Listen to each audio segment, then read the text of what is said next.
হযরত খাদিজাতুল কুবরা রাদিয়াল্লাহু তাআলা আনহা এর প্রশংসা হুজুরের মুখে হুজুরে পাক সাল্লাল্লাহু আলাইহি ওয়াসাল্লাম হযরত খাদিজাতুল কুবরা রাদিয়াল্লাহু তাআলা আনহার যথেষ্ট প্রশংসা করতেন। এমনকি হুজুর সাল্লাল্লাহু আলাইহি ওয়াসাল্লাম খাদিজাতুল কুবরা রাদিয়াল্লাহু তাআলা আনহার ওফাতের পরে ও তার প্রশংসা করতেন। তিনি ছিলেন একজন আদর্শ নারী। ইসলাম গ্রহণের পূর্বে তিনি মুশরিকদের মাঝে অবস্থানকালে মূর্তি পূজাকে ঘৃণা করতেন। তাওহীদের আমির সুদাই তার অন্তরাল ছিল পরিপূর্ণতা। হুজুর পাক সাল্লাল্লাহু আলাইহি ওয়াসাল্লাম সংকট মুহূর্তে হযরত খাদিজাতুল কুবরা রাদিয়াল্লাহু তাআলা থেকে অন্য উদ্যমাত্ম উৎসাহ ও প্রেরণা লাভ করতেন। এ কারণে তার এত প্রশংসা। হযরত খাদিজাতুল কুবরা রাদিয়াল্লাহু তাআলা আনহা ইন্তেকালের পর একদিন তার কোনো এক বোন হালাহা হুজুর পাক সাল্লাল্লাহু আলাইহি ওয়াসাল্লামের সাথে দেখা করতে আসেন। হালাহা ঘরে আসার অনুমতি চাইলেন। হযরত খাদিজাতুল কুবরা রাদিয়াল্লাহু তাআলা আনহা কণ্ঠস্বরের সাথে হালালার কণ্ঠস্বর হুবাহু মিল ছিল। রাসূল পাক সাল্লাল্লাহু আলাইহি ওয়াসাল্লাম কণ্ঠস্বর শুনে হঠাৎ শোকে স্তব্ধ হয়ে পড়লেন। যখন হালালার গলার আওয়াজ রাসূল পাক সাল্লাল্লাহু আলাইহি ওয়াসাল্লামের কানে পৌঁছালেন, সেই সময় হালালার গলার কণ্ঠস্বর আর আম্মা জান খাদিজাতুল কুবরা রাদিয়াল্লাহু তাআলা আনহার কণ্ঠস্বর একই রকম ছিলেন। একদিন হালালা রাসূল পাক সাল্লাল্লাহু আলাইহি ওয়াসাল্লামের ঘরে এসে যখন অনুমতি চাইলেন ঘরের ভিতরে আসার জন্য, যখনই তার ওই গলার কণ্ঠস্বর রাসূল পাক সাল্লাল্লাহু আলাইহি ওয়াসাল্লামের কানে পৌঁছালেন, হঠাৎ করে চিন্তিত হয়ে রাসূল পাক সাল্লাল্লাহু আলাইহি ওয়াসাল্লাম স্থগিত হয়ে গেলেন, দাঁড়িয়ে গেলেন, স্তব্ধ হয়ে গেলেন। কিছু মুখ দিয়ার কথা বার হয় না। কে ডাকে আমার? খাদিজার কণ্ঠস্বরের মতন সুর। তখন কণ্ঠস্বর খাদিজাকে স্মরণ করিয়ে দিলেন। হযরত খাদিজাতুল কুবরা রাদিয়াল্লাহু তাআলা আনহার কথা স্মরণ করিয়ে দিলেন। হযরত আয়েশা সিদ্দিকা রাদিয়াল্লাহু তাআলা আনহা সেখানে উপস্থিত ছিলেন। এই দৃশ্য দেখে তার মনে কিছুটা ভাবান্তর হলো, কিন্তু বললেন, ইয়া রাসূলুল্লাহ, আপনি কি এক মৃত্যু বুড়ির কথা বারবার স্মরণ করছেন? আল্লাহ কি আপনাকে তার তুলনায় ভালো স্ত্রী দান করেননি? এ কথা বলছেন উম্মাহাতুল মুমিনিন আয়েশা রাদিয়াল্লাহু তাআলা আনহা। এ কথা শুনে হুজুর পাক সাল্লাল্লাহু আলাইহি ওয়াসাল্লাম বিস্মিত হয়ে বললেন, আল্লাহর কসম, খাদিজার চেয়ে ভালো স্ত্রী আমি আর দ্বিতীয়টি পাইনি। যখন দুনিয়ার সকল মানুষ কাফের ছিল, তখন একমাত্র খাদিজাই আমার কথাই বিশ্বাস করে ঈমান এনেছিল। সে তার সকল ধন সম্পদ আমার জন্য উৎসর্গ করেছিল। এভাবে হুজুর পাক সাল্লাল্লাহু আলাইহি ওয়াসাল্লাম খাদিজাতুল কুবরা রাদিয়াল্লাহু তাআলা আনহা এর শেষ প্রশংসা করলেন। হাদিস শরীফে খাদিজাতুল কুবরা রাদিয়াল্লাহু তাআলা আনহা এর মর্যাদা হযরত আবু হুরায়রা রাদিয়াল্লাহু থেকে বর্ণিত আছে। একদিন হুজুর পাক সাল্লাল্লাহু আলাইহি ওয়াসাল্লাম বলেছেন, দুনিয়ার শ্রেষ্ঠতম নারী চারজন। মরিয়া বিনতে ইমরান, ফিরাউন ফিরআউনের স্ত্রী আসিয়া, খাদিজা বিনতে খুয়াইলিদ এবং ফাতিমা বিনতে মুহাম্মদ সাল্লাল্লাহু আলাইহি ওয়াসাল্লাম। এই হাদিসের মধ্যে খাদিজাতুল কুবরা রাদিয়াল্লাহু তাআলা আনহার নাম এসেছে। কে শ্রেষ্ঠ মহিলাদের মাঝে অন্যতম মহিলা হিসাবে প্রশংসা করা হয়েছে। অনেকেই উপরোক্ত হাদিসের মাধ্যমে ভুল বুঝতে পারেন যে চারজনকে মর্যাদার কথা বলে হয়েছে, ঠিকই, কিন্তু চারজনের মাঝে কার মর্যাদা বেশি তা তো সমাধান দেওয়া হয়নি। এখানে তা নিয়ে আলোচনা করব না। হাদিস শরীফে হাদিসে বিশেষজ্ঞদের মত অনুযায়ী এর ব্যাখ্যা হলো ফজিলতে মর্যাদা যুগের সাথে সংশ্লিষ্ট মিলিত থাকে। সুতরাং উল্লেখিত চারজন তার নিজস্ব স্ত্রী যুগে শ্রেষ্ঠ ছিলেন। অতএব শ্রেষ্ঠত্বের ব্যাপারে কাউকে খাটো করে দেখা যাবে না, বরং হযরত মরিয়ম বিনতে ইমরান তার যুগের জন্য শ্রেষ্ঠ। আবার আসিয়া তার যুগের শ্রেষ্ঠ ছিলেন। তেমনি হযরত খাদিজা রাদিয়াল্লাহু তাআলা আনহার যুগে আম্মা জান খাদিজাতুল কুবরা রাদিয়াল্লাহু তাআলা আনহার যুগে আম্মা জানই ছিল শ্রেষ্ঠ, তার যুগে শ্রেষ্ঠ। বরং হযরত ফাতেমা রাদিয়াল্লাহু তাআলা আনহা তার যুগে শ্রেষ্ঠত্বর ভূমিকায় ছিলেন। রাসূল পাকের সাল্লাল্লাহু আলাইহি সাল্লাম ছোট কন্যা ফাতিমা রাদিয়াল্লাহু তাআলা আনহার ছোট কন্যা ছিল সেই যুগের সর্বশ্রেষ্ঠ নারী। হযরত খাদিজাতুল কুবরা রাদিয়াল্লাহু তাআলা আনহা এর মর্যাদা শুধু দুনিয়াতে নয় বরং আখিরাতে তাকে দেওয়া হবে বিরাট পুরস্কার। হাদিস শরীফে এর সম্বন্ধে বর্ণনা করা হয়েছে। আবু হুরায়রা রাদিয়াল্লাহু তাআলা আনহু থেকে বর্ণিত আছে, একদিন হুজুরে জিবরাইল আলাইহিস সালাম রাসূল কারীম সাল্লাল্লাহু আলাইহি সাল্লামের নিকট তাশরীফ এনে বললেন, ইয়া রাসূলুল্লাহ, খাদিজাতুল কুবরা রাদিয়াল্লাহু তাআলা আনহা খাদ্যর তরকারি পূর্ণ একটি পাত্র হাতে নিয়ে আসছেন। তিনি যখন আপনার নিকট আসবেন তখন তার প্রভুর আল্লাহর পক্ষ থেকে তাকে জান্নাতের মণি মুক্তা নির্মিত একটি ঘরের সুসংবাদ দিবেন। আল্লাহ, বুখারী ও মুসলিম এই হাদিসের মাধ্যমে আমরা অবগত হলাম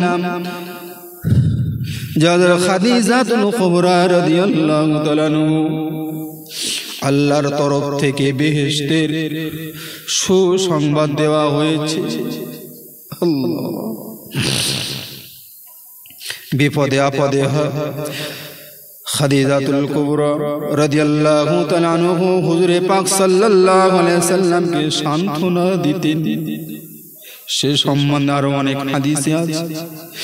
নবুয়াতি প্রথম অবস্থায় একটি হাদিস যা স্ত্রী জাতির জন্য খুবই শিক্ষণীয় বিষয়। হাদিসটি হলো নবুয়াতির প্রথম অবস্থায় বেশ কয়েকদিন যাবত ওহী আসা বন্ধ ছিল। এই অবস্থায় হুজুর পাক সাল্লাল্লাহু আলাইহি সাল্লাম ভীষণ দুশ্চিন্তায় পড়ে গেলেন। একদিন তিনি পাহাড়ের চূড়ায় আরোহণ করত, সেখান থেকে লাফিয়ে পড়ার ইচ্ছা প্রকাশ করলেন। আস্তাগফিরুল্লাহ, এই কথাটা সম্পূর্ণ বানাওয়াট। যত মুসলমান, যত আলেম ওলামা এই কথাটা বলে, এই কথাটা সম্পূর্ণ বানাওয়াট। আমার রাসূল পাক সাল্লাল্লাহু আলাইহি সাল্লাম লাফ দেওয়ার জন্য পাহাড়ের উপরে ওঠেনি। রাসূল পাক সাল্লাল্লাহু আলাইহি সাল্লামের উপরে এত পরিমাণ অত্যাচার হয়েছিল, এত পরিমাণে দুঃখ কষ্ট বেদনা জ্বালা যন্ত্রণা দিয়েছিল সেই সময়কার কাফেররা। আমার আল্লাহ পাক বড় চিন্তিত হয়ে আল্লাহ পাক চিন্তা করলেন, আমার রাসূল পাক সাল্লাল্লাহু আলাইহি সাল্লামকে, আমার হাবিবকে একটু শান্ত করতে হবে, একটু ইসলামের দাওয়াত দেওয়ার জন্য বন্ধ বিরতি রাখতে হবে। আমার বন্ধু, আমার হাবিব বড় চিন্তিত, ব্যথায় ব্যথিত হয়ে পড়ে গিয়েছে। আম্মা জান খাদিজাতুল কুবরা রাদিয়াল্লাহু তাআলা আনহার কথাও চিন্তা করে। বেশ কয়েকদিন যাবৎ ওহী আসা বন্ধ যখন ছিল, এই অবস্থায় কেউ বলে ভীষণ দুশ্চিন্তায় পড়ে গেলেন। একদিন তিনি পাহাড়ে চূড়ায় আরোহণ করতে সেখান থেকে লাফিয়ে পড়ার ইচ্ছা প্রকাশ করলেন। এটা সম্পূর্ণ বানাওয়াট, এটা কিন্তু কখনো কোনো দিনের জন্য আপনারা বিশ্বাস করবেন না। হঠাৎ সেখানে হযরত জিবরাইল আলাইহিস সালাম আগমন করলেন এবং বললেন, নিশ্চয়ই আপনি নবী। এ কথা শুনে হুজুরে পাক সাল্লাল্লাহু আলাইহি সাল্লাম মনে প্রশান্তি পেলেন। তিনি আশ্বস্ত হলেন। ঘরে ফিরে হযরত খাদিজাতুল কুবরা রাদিয়াল্লাহু তাআলা আনহু এর সান্ত্বনা তাকে তার মুক্ত করল। বুখারী ও মুসলিম এভাবে খাদিজাতুল কুবরা রাদিয়াল্লাহু তাআলা আনহা হুজুরে পাক সাল্লাল্লাহু আলাইহি সাল্লামের প্রত্যেক কথায় প্রত্যেক জায়গায় রাসূল পাক সাল্লাল্লাহু আলাইহি সাল্লামকে সান্ত্বনা দিতেন। যখন হিরা গুহা থেকে ফিরে এসে ঘরে আসলেন, রাসূল পাক সাল্লাল্লাহু আলাইহি সাল্লাম কম্পনিত অবস্থায় শরীর কাঁপছিলেন, এমনকি শরীরে জ্বর বইছিলেন। আম্মা জান খাদিজাকে বলল, খাদিজা আমাকে একটা কম্বল দাও।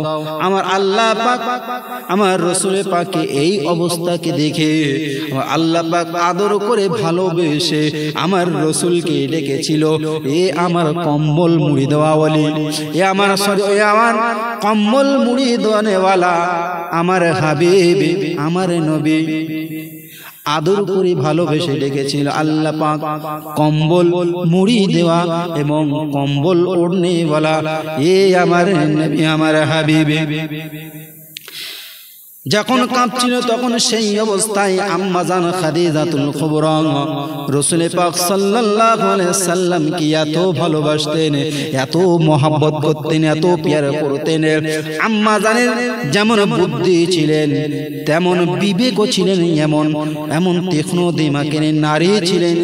আম্মা জান উম্মাহাতুল মুমিনিন, বিশ্বের রেকর্ড, বিশ্বের বিরল নারী। পৃথিবীর জমিনে এত সুন্দর পরিচয়, এত সুন্দর স্বভাব চরিত্রের নারী আর দ্বিতীয়টি পাওয়া যায় না ইতিহাসের পাতায়। আম্মা জান খাদিজাতুল কুবরার জামানায় যখন রাসূল পাক সাল্লাল্লাহু আলাইহি সাল্লাম ইসলামের দাওয়াত দিয়ে ঘরে ফিরতেন, আম্মা জান বিছানায় পেটি লাগাতেন না। রাসূল পাক সাল্লাল্লাহু আলাইহি সাল্লাম একবার এসে দরজায় লক করতেন, খাদিজা, সঙ্গে সঙ্গে দরজাটা খুলে দিতেন। রাসূল পাক জিজ্ঞাসা করতেন, ও খাদিজা, তুমি কি রাত্রিরে ঘুমাও না? আম্মা জান খাদিজাতুল কুবরা রাদিয়াল্লাহু তাআলা আনহা তখন মহব্বতের স্বরে, ভালোবাসার স্বরে বলে, ইয়া রাসূলুল্লাহ, আপনি ইসলামের দাওয়াত দিতে যাবেন, আমি খাদিজা ঘরে বসে বসে ঘুমাবো, শুয়ে শুয়ে আরামের বিছানায় ঘুমাবো, আমার ঘুম আসবে না। আম্মা জান খাদিজাতুল কুবরা তখন এটাও বলে, দিনের দাওয়াত দিয়ে যখন ঘরে ফিরবে, যদি একবার ছাড়া দুবার ডাকতে হয়, হয়তো বেঈমানের দলেরা জেনে যাবে যে রাসূল ঘরে এসেছে, আপনার উপরে আক্রমণ হতে পারে, হামলা হতে পারে। এত বুদ্ধিমতী ছিলেন আম্মা জান, বুদ্ধির তুলনা হয় না। এত তীক্ষ্ণ বুদ্ধি ছিলেন আম্মা জানের। তাই রাসূল পাক সাল্লাল্লাহু আলাইহি সাল্লাম বারে বারে এই কথা বলেন, আমার খাদিজার তুলনা কেউ তোমরা হতে পারবে না। আজ তোমরা আমার সুখের দিনের সাথী, আর খাদিজা ছিল আমার দুঃখের দিনের সাথী। আমি তাকে কেমনে ভুলে যাই, চোখের পানি ধরে রাখা যায় না। আম্মা জানের জিন্দেগির ইতিহাসের কথা যদি আপনাদেরকে শোনাই, আপনাদের চোখের পানি ধরে রাখতে পারবেন না, পাগল হয়ে যাবেন। আম্মা জান খাদিজাতুল কুবরা রাদিয়াল্লাহু তাআলা আনহা কেমন গুণের মানুষ ছিলেন, কেমন গুণের নারী ছিলেন। বিশ্ব জগতে এমন নারীর কথা শুনলে মনে যেন শান্তি পাওয়া যায়।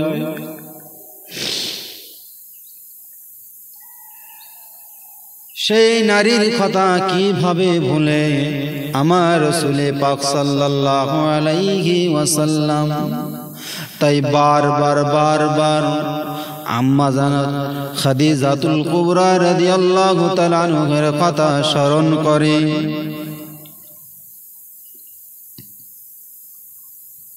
এভাবে হযরত খাদিজা রাদিয়াল্লাহু তাআলা আনহা হুজুরকে সাল্লাল্লাহু আলাইহি সাল্লাম নানাভাবে সান্ত্বনা দিতেন।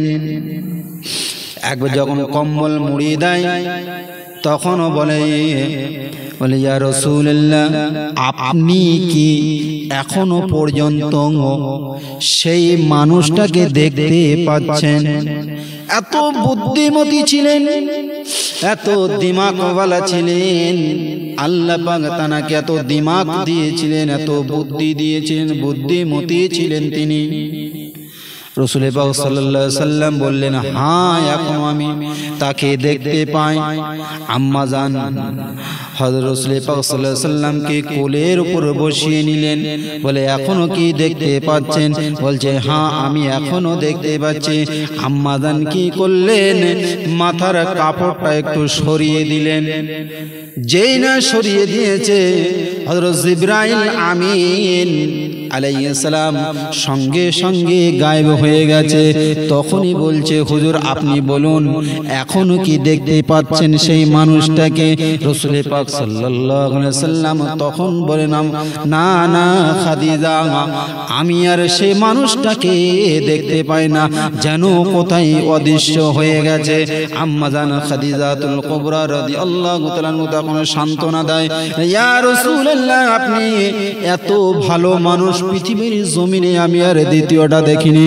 আপনি দুঃখের সাথী, আপনার যাদের খাওয়া হয় না তাদের মুখে আপনি অন্ন তুলে দেন, যাদের গায়ে বস্ত্র নেই তাদেরকে আপনি বস্ত্র দান করেন, যারা অসুস্থ তাদের কাছে যে সেবা যত্ন করেন, যারা অসহায় তাদের হয়ে সহায়ে পাশে দাঁড়িয়ে যান। আপনাকে কেউ ক্ষতি করবে আমি এটা বিশ্বাস করতে পারি না। আল্লাহ পাক তাকে যে ক্ষতি করবে এটা কখনো কোনো দিনের জন্য হতে পারে না। এত বুদ্ধিমতী ছিলেন আম্মা জান খাদিজাতুল কুবরা। ঠিক এইভাবে রাসূল পাক সাল্লাল্লাহু আলাইহি সাল্লামকে সান্ত্বনা দিতে থাকে।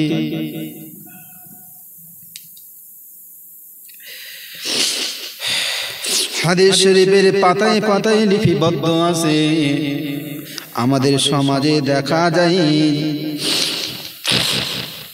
কোনো পরিবার যদি অভাব অনটন বা মারাত্মক কোনো সমস্যা দেখা দেয়, তাহলে অনেক মহিলা সেই সমস্যাটাকে আরো বাড়িয়ে তোলে, হইচই করে দুনিয়া তোলপাড় করে ফেলে। কিন্তু আমাদের প্রিয় নবী মুহাম্মদ রাসূলুল্লাহ সাল্লাল্লাহু আলাইহি সাল্লামের সহধর্মিণী হযরত খাদিজাতুল কুবরা রাদিয়াল্লাহু তাআলা আনহা ছিলেন অত্যন্ত ধৈর্যশীলা। চঞ্চলতা, উগ্রতা, অস্থিরতা, অহিংসতার মতো কোনো খারাপ গুণ তার ভিতরে ছিল না। এটা একদম ছোটবেলা থেকে আম্মা জানের এই গুণগুলো ছিল। কখনো কোনো জিনিসের জন্য কান্নাকাটি করতেন না, হইচই করতেন না, চেঁচামেচি করতেন না, হুড়োহুড়ি করতেন না। এ গুণ জন্মের পর থেকেই তার ভিতরে ছিল।